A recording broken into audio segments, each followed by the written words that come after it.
भगवान राम के नाम पर रामेश्वरम रामायण का एक जीवंत संस्मरण है। हमारे इंडियन ओशन में एक खूबसूरत द्वीप रामेश्वरम अपनी प्राकृतिक सुंदरता और धार्मिक महत्व के लिए साल भर टूरिस्ट्स को अपनी ओर आकर्षित करता है। भारत के 4 धामों में से एक और हिंदुओं के सबसे पवित्र स्थानों में शामिल रामेश्वरम एक ऐसी जगह है जिसे कि आप अपने ट्रैवल बकेट लिस्ट में जरूर शामिल करिएगा। नमस्कार दोस्तों, स्वागत है आपका हमारे चैनल पर। कैसे हैं आप सब?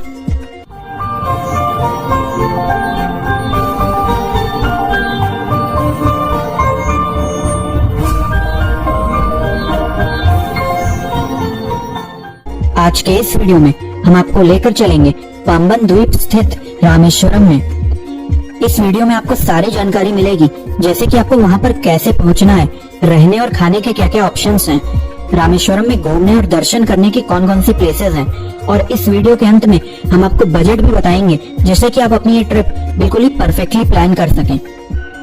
अगर बात करें रामेश्वरम घूमने के सबसे अच्छे समय की, तो मैं आपको बता दूं कि आपको रामेश्वरम या फिर साउथ इंडिया के और सभी सिटीज को अक्टूबर से अप्रैल के बीच घूमने का प्लान करना चाहिए, क्योंकि गर्मियों के वक्त यहाँ पे टेम्परेचर काफी हाई हो जाता है और ह्यूमिड भी रहता है। इसके अलावा अगर आप चाहें तो मानसून के टाइम पर भी यहाँ पर आ सकते हैं। उस समय आपको काफी सुंदर व्यूज और ग्रीनरी देखने को मिलेगी। चलिए दोस्तों, वीडियो के फर्स्ट सेक्शन में बात करते हैं कि आपको रामेश्वरम पहुंचना कैसे है। अगर आप बाई ट्रेन आना चाहते हैं तो ये आपके लिए सबसे बेस्ट ऑप्शन रहेगा। रामेश्वरम में खुद का रेलवे स्टेशन है। अगर आपके शहर से यहाँ तक की डायरेक्ट ट्रेन है तो वेल एंड गुड, अदरवाइज आप मदुरई या फिर चेन्नई एग्मोर स्टेशन आ सकते हैं। यहाँ से आपको रामेश्वरम के लिए डेली ट्रेन मिल जाएंगी। दोस्तों, ट्रेन से आने का एक और सबसे बड़ा फायदा है कि आप समुद्र के ऊपर बने हुए पाम्बन ब्रिज का एक्सपीरियंस ले सकेंगे। ये ब्रिज हमारे भारत का एकमात्र ऐसा ब्रिज है और यहाँ से दिखने वाले व्यूज आपको बहुत ही सुंदर लगेंगे। बहुत से लोगों के लिए ये अपने आप में एक लाइफ टाइम एक्सपीरियंस रहेगा। इसके बाद जो दूसरा ऑप्शन है यह है बाई रोड का। अगर आप सड़क मार्ग से रामेश्वरम आना चाहते हैं तो यहाँ तक के लिए आपको काफी अच्छे हाईवेज देखने को मिल जाएंगे, जो कि आपको मदुरई, कन्याकुमारी, रामानंतपुरम, त्रिचीपल्ली और आसपास के सभी शहरों से डायरेक्ट कनेक्टिविटी प्रदान करते हैं। अगर आप बस से आना चाहते हैं तो आपको ऑर्डिनरी और वॉल्वो दोनों टाइप की बस की सेवाएं यहाँ तक के लिए मिल जाएंगी। अगर दूरी की बात करें तो मदुरई से रामेश्वरम की दूरी 175 किलोमीटर है। अगर आप बस से मदुरई से रामेश्वरम आना चाहते हैं तो यहाँ की ऑर्डिनरी बस का किराया आपको 200 से 225 रुपए तक लगता है और एसी बस का किराया 700 से 800 रुपए में आराम से मिल जाता है। इसके बाद जो तीसरा और आखिरी ऑप्शन है वो है बाई फ्लाइट। अगर आप हवाई मार्ग से रामेश्वरम आना चाहते हैं तो यहाँ का जो नियरेस्ट एयरपोर्ट है वो भी मदुरई का ही है। तो आप अपने शहर से मदुरई तक फ्लाइट से आकर वहाँ पर बस या टैक्सी बुक कर सकते हैं, जिसके द्वारा आप रामेश्वरम आराम से पहुँच जाएंगे। चलिए दोस्तों, एक बार आप रामेश्वरम पहुँच गए तो वीडियो के नेक्स्ट सेक्शन में बात करते हैं कि आपको यहाँ पर रुकने के लिए कौन कौन से ऑप्शंस मिलते हैं और इसके अलावा खाने पीने के क्या क्या इंतजाम है। अगर बजट ऑप्शंस की बात करें तो आपको यहाँ पर बहुत सी धर्मशाला, लॉजेस और अच्छी होटल्स देखने को मिल जाते हैं। धर्मशाला में प्रति व्यक्ति एक बेड एक रात के हिसाब से आपको 200 से 250 रुपए पे करने होते हैं। और इसके अलावा अगर आप लॉज में रूम बुक करना चाहते हैं तो आपको 400 से 600 रुपए में एक अच्छा कमरा आराम से मिल जाएगा। अगर बजट होटल्स की बात करें तो आपको यहाँ पर प्रति रात के हिसाब से 800-900 रुपए से लेकर 2 से 2,500 रुपए तक के रूम्स आराम से मिल जाते हैं। इन सभी बजट प्राइवेट होटल्स को आप ऑनलाइन भी बुक कर सकते हैं, जिससे कि आपको लास्ट मोमेंट परेशानी का सामना नहीं करना पड़ेगा। रामेश्वरम के ज्यादातर होटल, धर्मशाला और लॉजेस आपको जो रामेश्वरम का मेन मंदिर है उससे 1 से 1.5 किलोमीटर के रेडियस में मिल जाएंगे। अगर खाने पीने की बात करें तो आप मंदिर का जो ट्रस्ट है उसकी तरफ से जो भोजन मिलता है वो खा सकते हैं। इसका टाइमिंग सुबह 11 से दोपहर 2 से 3 बजे तक का रहता है। इसके अलावा रामेश्वरम में आपको बहुत से साउथ इंडियन रेस्टोरेंट्स भी देखने को मिल जाएंगे। यहाँ पर आपको ज्यादातर हर जगह शाकाहारी भोजन आराम से मिल जाएगा। इसके अलावा अगर आप सी फूड खाना चाहते हैं तो कुछ जगह आपको वो ऑप्शन भी मिल जाता है। चलिए दोस्तों, वीडियो के अगले सेक्शन में बात करते हैं कि यहाँ पर दर्शन आपको कैसे करना है और इसके अलावा रामेश्वरम में और कौन कौन सी टूरिस्ट प्लेसेस हैं। रामेश्वरम में जो प्लेस सबसे ज्यादा इम्पोर्टेंस रखती है वो है श्री रामनाथ स्वामी मंदिर। दोस्तों, ये मंदिर भगवान शिव को समर्पित है और 12 ज्योतिर्लिंगों में से एक है। इस मंदिर के कॉरिडोर को देखकर आप हैरान रह जाएंगे और ये दुनिया का सबसे लंबा कॉरिडोर है।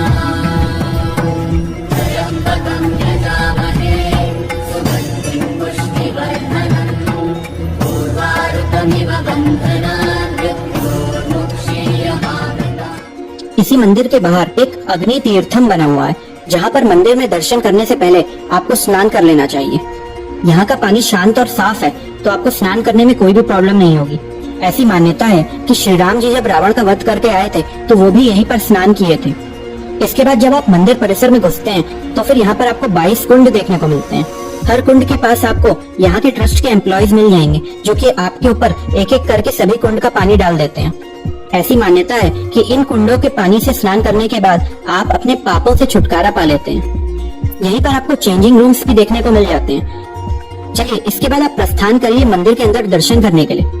यहाँ पर आपको 2 शिवलिंग देखने को मिल जाते हैं। सीता जी के द्वारा रेत से बनाया हुआ शिवलिंग भी यहीं पर ही मौजूद है। दोस्तों, इस मंदिर में महाशिवरात्रि के टाइम बहुत ज्यादा भीड़ होती है।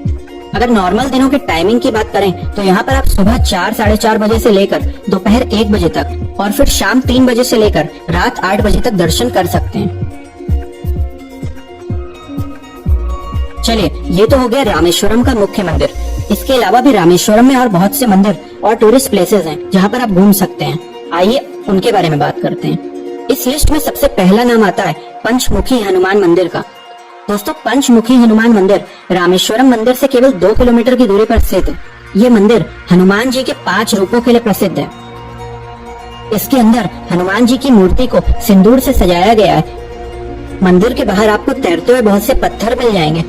ऐसी मान्यता है कि इन्हीं पत्थरों से रामायण काल में श्रीलंका के लिए पुल बनाया गया था। इसके बाद जो नेक्स्ट प्लेस है वो है कोथरंदर रामास्वामी टेम्पल।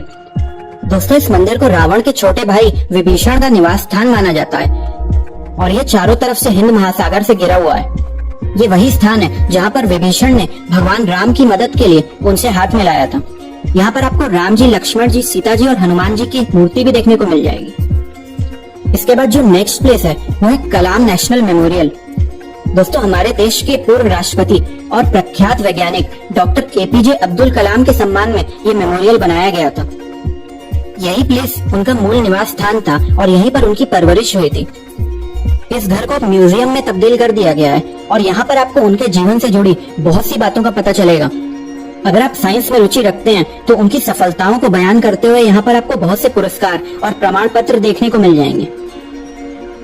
इसके बाद आप अरियमन बीच की ओर प्रस्थान कर सकते हैं।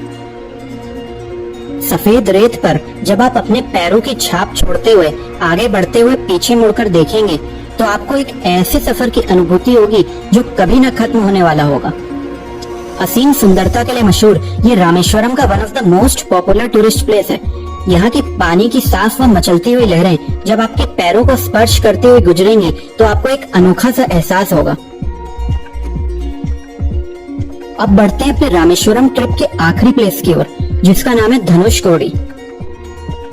दोस्तों, रामेश्वरम से लगभग 20 किलोमीटर की दूरी पर स्थित धनुषकोडी एक शानदार पर्यटन आकर्षण है जो कि रामेश्वरम के दक्षिणी सिरे पर स्थित है।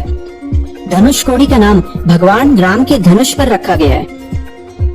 इस प्लेस के एक तरफ आपको इंडियन ओशन और दूसरी तरफ बंगाल की खाड़ी देखने को मिल जाएगी। दोस्तों, एक समय पर धनुषकोडी एक बहुत ही समृद्ध शहर था, पर साल 1964 में आए भयंकर साइक्लोन ने इस शहर को नष्ट कर दिया।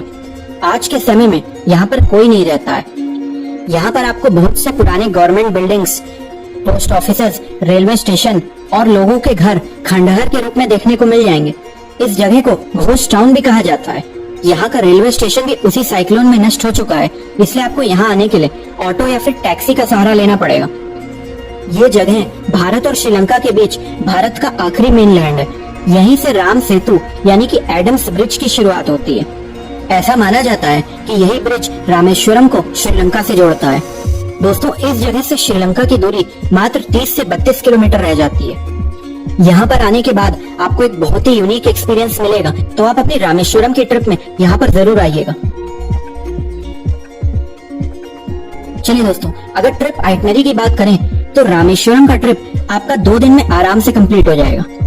अपने ट्रिप के पहले दिन आप यहाँ के सभी मंदिरों को घूम सकते हैं और अपने ट्रिप के दूसरे दिन आप बाकी सभी प्लेसेस जैसे कि कलाम मेमोरियल, बीचेस या फिर धनुषकोडी घूम सकते हैं। अगर बात करें इन सभी प्लेसेस को घूमने की ट्रांसपोर्टेशन की, तो आप यहाँ पर लोकल ऑटो की मदद से घूम सकते हैं। ऑटो वाला आप 1 दिन के लिए बुक करते हैं तो 800 से 1000 रुपए लेता है और सभी प्लेसेस कवर कराकर आपको आपके होटल के पास पहुँचा देता है। इसके अलावा आप यहाँ पर सिटी बस या फिर टैक्सी भी रेंट पर ले सकते हैं। ये सभी ऑप्शंस आपको रामेश्वरम मंदिर के आसपास के एरिया से मिल जाएंगे।